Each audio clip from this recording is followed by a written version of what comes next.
What does your family, your original family, what do they think of this lifestyle that you're living? I'm with Steve Dean, who is an online dating consultant at DateWorking. But we are here to talk about polyamory because Steve is also polyamorous.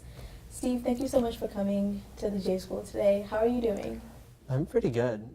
I had a couple different friends come to town who haven't been around in several months, and some of them are poly as well. And these are people in the poly community? They definitely don't actively identify as being part of the poly community, but they're all either dating me in some capacity or dating people who date me or are in some way involved in the dating scene.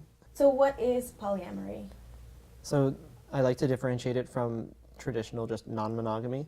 So if you have monogamy, that means you have one partner.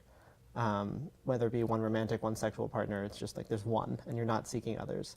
When it comes to non-monogamy, that simply means that you are potentially seeking additional partners or there's more than one person involved in your dynamic. When it comes to polyamory, that's usually like a few steps beyond basic non-monogamy in that you're actively identifying as loving multiple partners. So, you can be casually dating multiple people. That's not monogamy. You may be hoping for a monogamous relationship to form, but it's also not polyamory because just dating multiple people doesn't mean you're loving multiple people. How many partners do you have currently? It totally depends on how you define partner, how you define currently. I think the max we ever had was like 18 to 22. At a time? Yeah. And it's not like my partners. Sometimes it's my partner's partners. The word partner is intentionally a little bit vague. Isn't it just like cheating with consent? Like, how do you respond to that? Well, it couldn't definitionally be cheating. Like, if I introduced you to someone and said, I want you to see this person, I think you'd like them, and then you go and see them and like them, we would never call that cheating. Like, we would call that like, oh, like that's, it's only cheating if you can't allow for a world in which monogamy doesn't exist. How do you then deal with jealousy, which is the biggest thing in monogamous relationships? Since that's not a factor, right, in polyamory, everybody knows what everybody's doing, presumably, right? I would say it's definitely still a factor. Okay. And it should be. Like, jealousy doesn't go away simply because you've opened a relationship.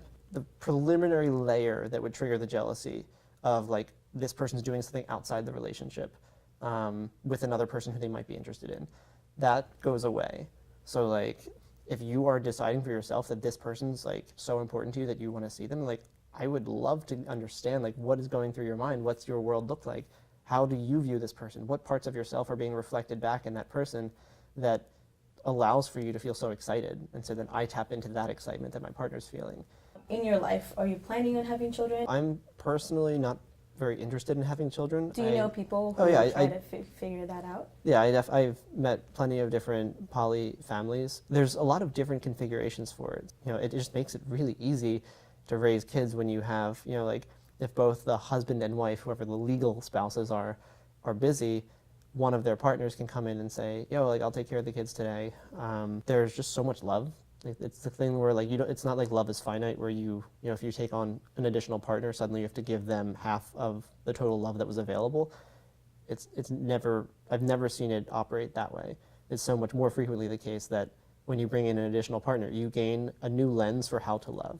What does your family, your original family, what do they think of this lifestyle that you're living? I wanted them to, at least understand a little bit. I'm going to be bringing multiple partners home for Thanksgiving, like. At the same time? Oh yeah. Wow. And like, at one point, my mom did pull me aside, and she's just like, "Which one should I be nicer to?" And I was like, "Oh God!" Like, they're both wonderful human beings with feelings who I care about deeply, and as such, you can care about them both. And if there are more, you can care about them too. I have so many thoughts in my head right now. Thanks for answering my questions, and yeah, thanks for coming. Sure, thank you.